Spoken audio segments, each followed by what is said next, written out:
राधे राधे दोस्तों। अब हम पिछली वीडियो में आप लोगों ने देखा होगा कि एक हम 2023 में भारत सरकार द्वारा लाए गए नए कानून भारतीय न्याय संहिता के विषय में हम लोग कुछ चर्चा किए थे, जिसमें हम उसके प्रथम अध्याय में कुछ धाराओं के बारे में समझे थे। जैसे पहली धारा एक भारतीय न्याय संहिता की धारा 1 और उसके उपधारा 1 से लेकर 6 तक के बारे में जानकारी प्राप्त की थी, यह उसका अध्ययन किया था। अब हम लोग आज भारतीय न्याय संहिता की धारा 2 के बारे में अध्ययन करेंगे, जिसमें भारतीय न्याय संहिता में परिभाषाएं दी गई हैं। ये परिभाषाएं किन किन चीज़ों की हैं, इसके बारे में विस्तृत रूप से वर्णन किया गया है धारा 2 में। इस संहिता में जब तक संदर्भ से अन्यथा अपेक्षित न हो परिभाषाएं हैं। धारा 1 की उपधारा 1, धारा 2 की उपधारा 1, जिसमें कार्य की परिभाषा दी गई है। कार्यों की एक आवली का उसी प्रकार होता है जिस प्रकार एक कार्य का है। इसका तात्पर्य है कि जैसे कोई एक कार्य है, कार्य यदि कहीं इस संहिता में लिखा गया तो उसका घोतक यही है कि जिस प्रकार एक हम कार्य के बारे में समझते हैं, ठीक उसी का एक घोतक है। जीव जंतु से मानव से भिन्न कोई जीवित प्राणी अभिप्रेरित है। यदि जीव जंतु लिखा हुआ है, जीव जंतु की परिभाषा क्या है? जीव जंतु की परिभाषा इस संहिता दी गई है कि मानव से भिन्न यदि कोई जीव जंतु है, जीवित प्राणी है, तो उसे जीव जंतु कहा जाएगा। बालक किसे कहा जाएगा? बालक अर्थात 18 वर्ष से कम आयु का कोई भी व्यक्ति अभिप्रेरित होगा। 18 वर्ष से कम आयु का यदि कोई भी व्यक्ति है तो वो बालक कहलाएगा। कूटकरण धारा 2 की उपधारा 4 में कूटकरण की परिभाषा दी गई है। कूटकरण का तात्पर्य कोई व्यक्ति जो एक चीज को दूसरी चीज के सदृश इस आशय से करता है कि वह उस सदृश से प्रवंचना या संभाव जानते हुए करता है कि तद द्वारा प्रवंचना की जाएगी, वह कूटकरण करता है, यह कहा जाता है। अर्थात कूटकरण की परिभाषा कोई व्यक्ति किसी चीज के सदृश बना दी है। उदाहरण के तौर पर जैसे एक नोट, आप करेंसी देखेंगे तो उसमें आपने देखा होगा कि एक नोट जो होता है, जो आपकी करेंसी में मुद्रा है, उसका जो कागज के नोट होते हैं, नोट ही कहे जाते हैं लोग, यदि उस करेंसी को किसी द्वारा छापा जाता है या प्रिंट किया जाता है, वैसा सदृश या तो वैसा दिखता हो या दिखने का संभावना हो, लेकिन वह इसलिए नोट किसी अन्य व्यक्ति द्वारा छापा जा रहा है कि उससे नकली नोट यानी उससे हम बाजार में उतार के लाभ उत्पन्न कर सके, धोखा दे सके किसी को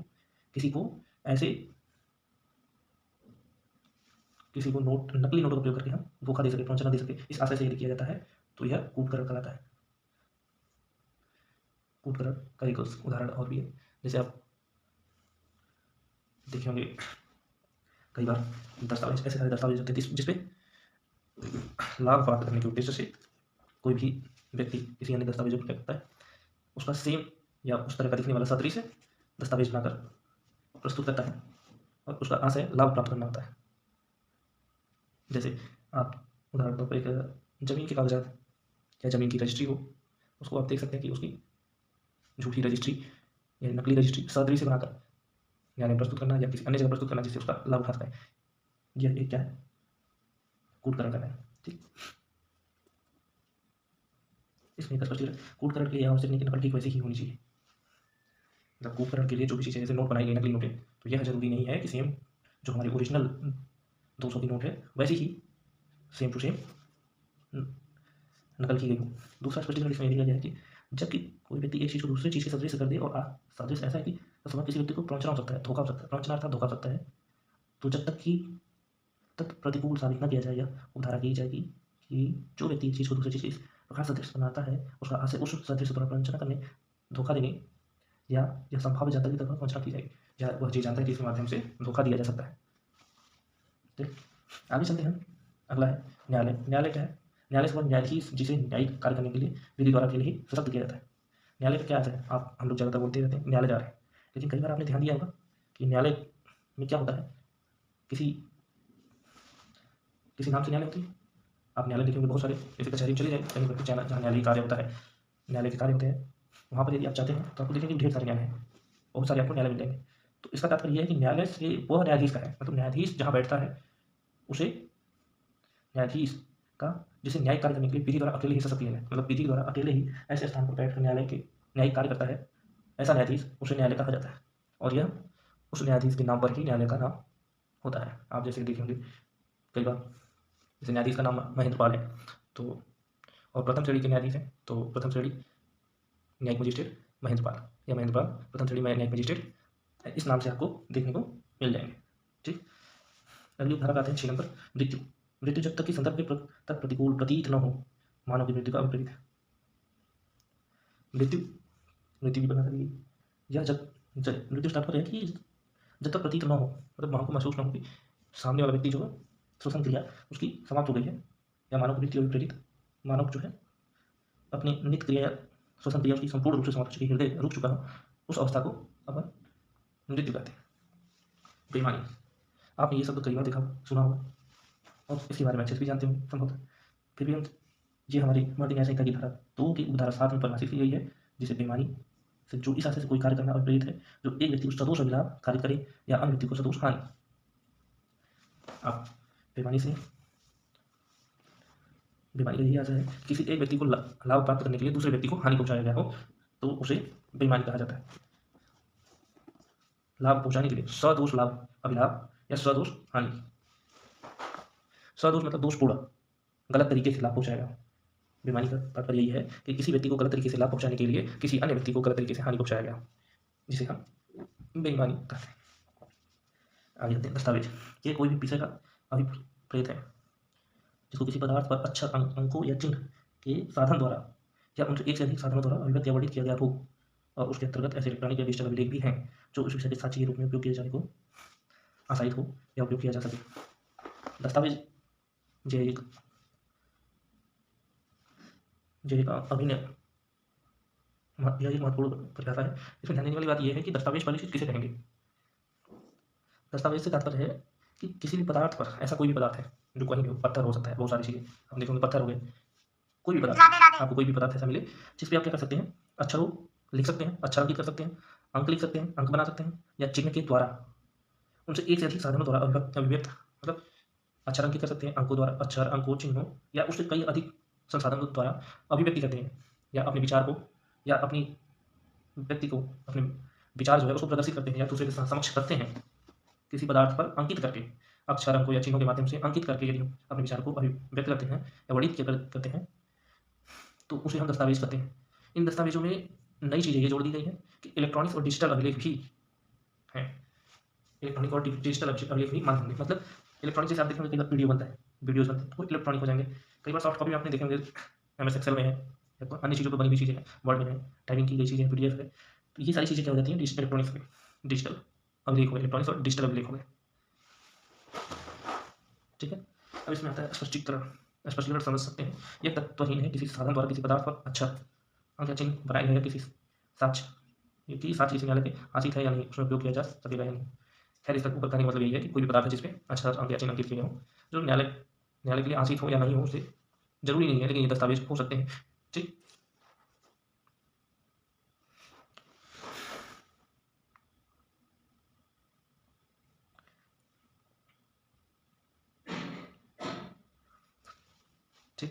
इसमें कई सारे उदाहरण दिए गए हैं, जैसे में है किसी संविधानिक निबंधनों को अभिव्यक्त करने वाला लेख जो उस संविदा के साक्ष्य के रूप में उपयोग किया जाता है।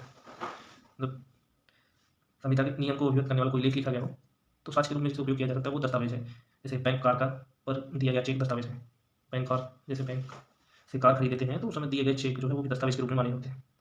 मुख्तार दस्तावेज, मानचित्र रेखांकन जिसको साक्ष्य के रूप में उपयोग में लाने का सको वो दस्तावेज है। जिस लेख में निर्देश अनुदेश अंतर्निविष्ट हो वह दस्तावेज है। ठीक, अब हम आगे चलते हैं। धारा तो मेरे लगभग इतना ही है। ठीक, सॉरी, धारा 2 में और सारी परिभाषाएं जैसे कपटपूर्व, लिंग, सद्भावना, सरकार, संश्रय, क्षति, अवैध, और उतरने के लिए वैध रूप से आवत, न्यायाधीश, जीवन, स्थानीय विधि, पुरुष, मास, वर्ष, जंगम संपत्ति, वचन, शपथ, अपराध, लोक, व्यक्ति, लोक सेवक।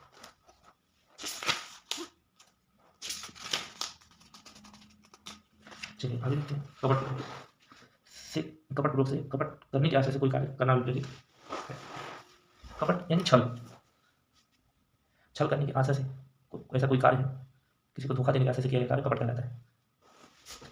लिंग, अगला उपधारा 10 जिसमें लिंग परिभाषा है। लिंग पुल्लिंग वाचक शब्द वह और उसके व्युत्पन्न का प्रयोग किसी व्यक्ति के लिए किया जाता है, चाहे वह पुरुष हो या महिला हो या उभयलिंग हो। स्पष्टीकरण इसमें दिया गया है। उभयलिंगी वह अर्थ होगा जो उभयलिंगी व्यक्ति देगा, वह संरक्षण अधिनियम धारा 2019 का 40 की धारा 2 के खंड ट में है। इससे किसी आप लोग एकदम क्लियर ही स्पष्ट रूप से कुछ भी नहीं हुआ। इनके धारा 2 की धारा 10 में लिंग की परिभाषा केवल इतना ही दी गई है कि जितने पुल्लिंगवाचक शब्द हैं इनका प्रयोग पुरुष और महिला या उभयलिंगी तीनों के लिए किया जा सकता है। उदाहरण के तौर पर वह। चलते हैं अगली उदाहरण सद्भावपूर्वक। सद्भावपूर्वक कोई बात सद्भावपूर्वक की गई या विश्वास की गई नहीं कही जाती है जो सम्यक सतर्कता और ध्यान के बिना की गई, विश्वास की गई हो। सद्भाव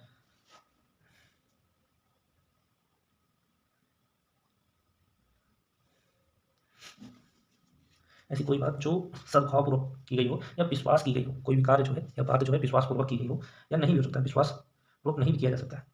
सम्यक सतर्कता, आप सम्यक सतर्कता और ध्यान के बिना की गई या विश्वास की गई हो, यानी सम्यक सतर्कता नहीं, किसी भी बात को या किसी कार्य को किया जा रहा है उस पर आपने विधिवत रूप से ध्यान नहीं दिया हो या विश्वास करके उस कार्य को कर लिया हो, वो सद्भावपूर्वक होता है, उसको सद्भाव कहा जाता है। जैसे कोई रास्ते में ही आपसे आते वक्त बाइक चलाते हुए आ रहे हैं और आपसे लिफ्ट मांग ले, तो आप उसको अपने सद्भावपूर्वक आप क्या कर लेते हैं, उसको बैठा लेते हैं, छोड़ देते हैं। तो उसमें आप बहुत ज़्यादा अपनी सतर्कता कोई ध्यान नहीं दिया, बस केवल विश्वास किया उसके ऊपर और बैठा लिया, छोड़ने के लिए तैयार है आगे रास्ते तक। ठीक यही चीज़ सरकार, अगली धारा में आपको दिया गया सरकार। सरकार से केंद्र सरकार या कोई राज्य सरकार का अभिप्रेत है। यहाँ पर जो भी चीज़ लिखी गई है इसमें, यहाँ इस अधिनियम में जो सरकार आएगा इसका तात्पर्य कि केंद्र सरकार या कोई राज्य सरकार है, इसके सिवा अन्य कोई सरकार नहीं होगा। संश्रय, इसके अंतर्गत किसी व्यक्ति को आश्रय, भोजन, पेय, धन, वस्त्र, आयुध, गोला बारूद, वाहन के साधन देना या किसी साधन से चाहे वे किसी प्रकार से हो या नहीं हो, इस प्रकार के खंड में गणित है, वो प्रगणित है। किसी व्यक्ति की सहायता पकड़े जाने से बचने के लिए करना आता है। संश्रय का आशय यह है कि कोई व्यक्ति है, उसकी सहायता करने के लिए आप जो भी चीज़ें कर सकते हैं उसे संश्रय कहते हैं। जैसे कोई व्यक्ति पकड़े जाने वाला है कहीं किसी अन्य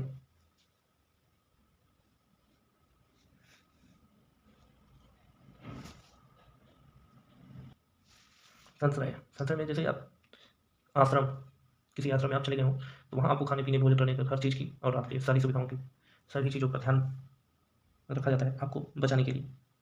आप वहाँ पर सुरक्षित रहो, इस चीज़ के लिए जो उपयोग किया जाता है, जो चीज़ें आपके साथ या जो कार्य किए जाते हैं उनको संश्रय कहते हैं।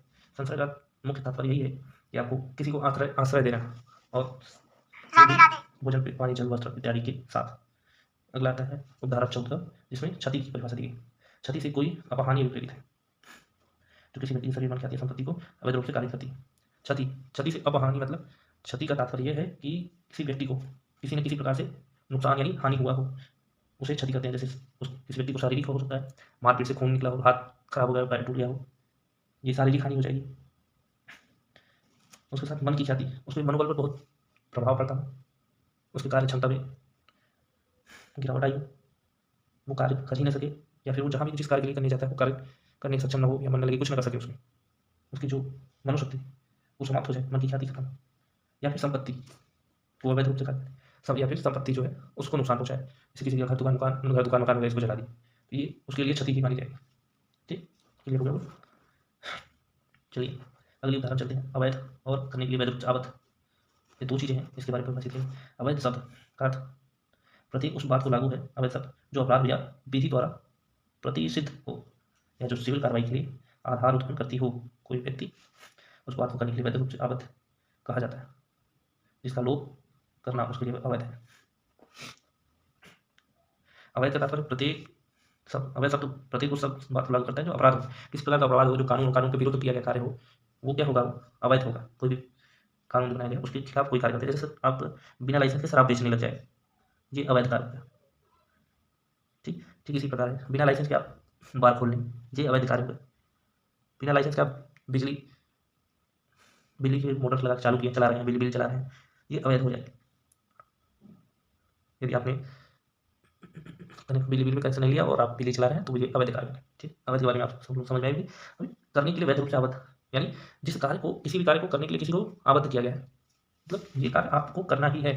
यदि उस कार्य को करने के लिए जिस व्यक्ति को आबद्ध किया गया है वो उस अपने कार्य का लोभ यानी लापरवाही करता है या अपना कार्य वो नहीं करता ठीक तरह से, तो ये दर्शाता है कि वो व्यक्ति कार्य करने के लिए वैध रूप से आबद्ध है परंतु उस कार्य को नहीं कर रहा है।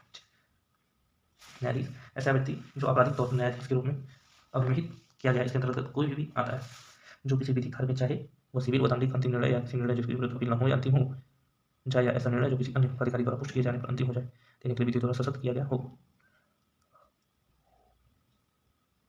न्यायाधीश जो है आपराधिक तौर पर न्यायाधीश में अभिमत रखते हैं। इसके अंतर्गत वही व्यक्ति आते हैं जो दंड देने के लिए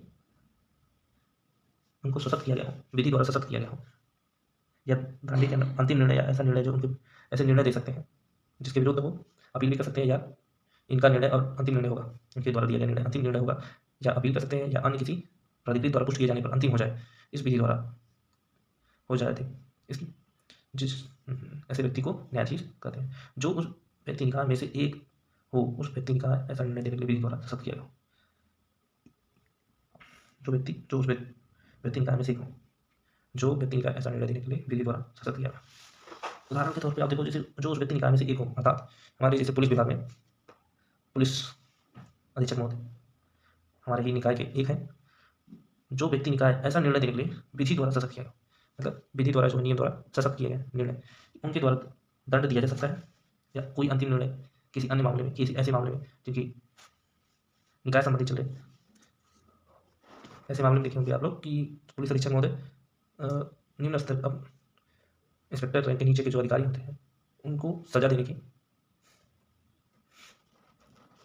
इंस्पेक्टर रैंक के नहीं, हेड कांस्टेबल और कांस्टेबल रैंक के ऑफिसर को दंड या कोई ऐसा निर्णय देने के लिए विधि द्वारा सशक्त किए गए होते हैं, सशक्त किए गए होते हैं, जिनका निर्णय अंतिम भी हो सकता है, या अन्य अधिकारियों द्वारा क्या कर सकते हैं, अन्य अधिकारियों द्वारा पुष्ट किए जाने पर वो निर्णय अंतिम हो जाता है। इस संबंध में एक दृष्टांत दिया गया है, जैसे काम में देखते हैं इसके बारे में। किसी आरोप के संबंध में आधिकारिकता का प्रयोग करने वाला कोई मजिस्ट्रेट जिसके लिए उसे जुर्माना या कारावास दंड देने की शक्ति प्राप्त है, चाहे उसकी अपील होती हो या न होती हो, न्यायाधीश है। ठीक, किसी आरोपी के संबंध में, कोई आरोपी है, उसको अधिकारिता का प्रयोग करते हुए मजिस्ट्रेट उसे जुर्माना या कारावास दंड देने की शक्ति यदि प्राप्त है, तो चाहे वो अपील कर सकता है या नहीं कर सकता है, परंतु जिस व्यक्ति को यह अधिकार प्राप्त है वो न्यायाधीश है। जीवन से जब तक जीवन शब्द महत्वपूर्ण है इस दुनिया में। जीवन से जब तक संदर्भ से पूर्ण प्रतीत न हो, या किसी मानव के जीवन का अभिप्रेरित जीवन अर्थात किसी मानव के जीवन से अभिप्रेरित है, इसके बारे में आप लोग जानते हैं। यानी ऐसा व्यक्ति जो जीवित हो, मृत न हो, और वो भी मानव हो। ठीक है, आगे चलते हैं। उपधारा 17 स्थानीय विधि, यह उस विधि से अभिप्रेरित है जो भारत के किसी विशिष्ट भाग पर वो ही लागू होती है।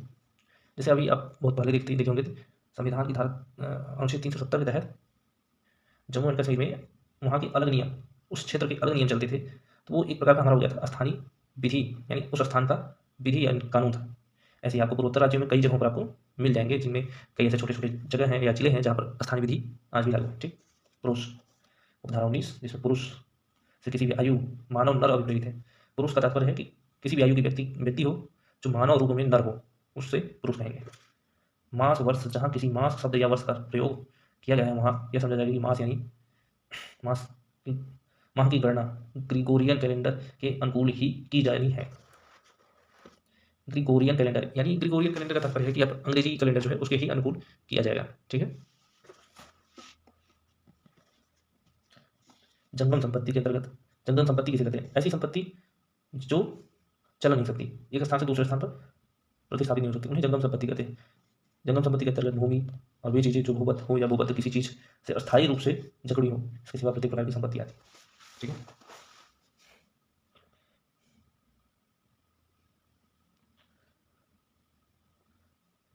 सॉरी, आपको गलत जानकारी देने के लिए माफी चाहिए। जंगम संपत्ति यानी ऐसी संपत्ति जो चल सके। भूमि और भूबद्ध चीजें जो भी हो, भूमि से संबंधित जो जकड़ी हुई है, इनको छोड़कर प्रत्येक प्रकार की संपत्ति जंगम संपत्ति कहलाती है। ठीक, वचन, जब तक कि संदर्भ से प्रतिकूल प्रतीत न हो, एक वचन के बोधक शब्दों में बहुवचन सम्मिलित होता है और बहुवचन के बोधक शब्दों में एक वचन सम्मिलित होता है। वचन का तात्पर्य है कि जब तक हमें संदर्भ में स्पष्ट न हो, तो एक वचन के बोधक यानी एक वचन को जो बुलाया जाता है उसमें बहुवचन भी सम्मिलित होते हैं और बहुवचन के बोधक में एक वचन भी होता है। ठीक, शपथ के अंतर्गत किसी शपथ के लिए विधि द्वारा प्रतिस्थापित सत्यनिष्ठ प्रतिज्ञा और ऐसी घोषणा जिसका किसी लोक सेवक के समक्ष किया जाना या न्यायालय में या अन्यथा सबूत के प्रयोजन के प्रयोग में किया जाना विधि द्वारा अपेक्षित या प्राधिकृत हो की जाती है। ठीक है, ऐसे ही उपधारा 24 में आपको अपराध के बारे में बताया गया है। अपराध उपखंड क और खंड ख में लिखित अध्याय और धाराओं के सिवाय अपराध शब्द से संहिता द्वारा दंडनीय की गई कोई बात अभिप्रेरित है। अपराध के बारे में धारा 2 की उपधारा 24 में स्पष्ट किया गया कि इस संहिता में यदि दंडनीय किसी भी कार्य को दंडनीय कहा गया है तो वह अपराध कहलाएगा या अपराध अब उस बात को अभिप्रेरित करेगा, अपराध को अभिप्रेरित माना जाए। ठीक। लोभ लोभ लोभ यानी किसी भी कार्य को, ऐसे कार्य को अपने विधि द्वारा आबद्ध या ऐसा कार्य जो करने के लिए आप आबद्ध हैं उस कार्य को लापरवाही पूर्वक करना या फिर उस कार्य को अनदेखी करना ही लोभ कहलाता है। उदाहरण के तौर पे जैसे लेखपाल को चकबंदी का कार्य दिया गया परंतु वो चकबंदी का कार्य नहीं करता है या फिर चकबंदी का कार्य नहीं करता या छोड़ देता है या कुछ स्थानों को छोड़ देता है, उसे क्या कहलाएगा? उसका लोभ कहलाएगा। और उदाहरण के तौर पे कहें तो आप एक शिक्षक द्वारा उसका कार्य होता है किसी विद्यार्थी को शिक्षा देना, परंतु वो विद्यार्थी को शिक्षा न देकर अन्य कार्यों में लिप्त हो जाता है जो अपने मुख्य कार्य से विमुख होता है, उसे लोभ कहा जाता है।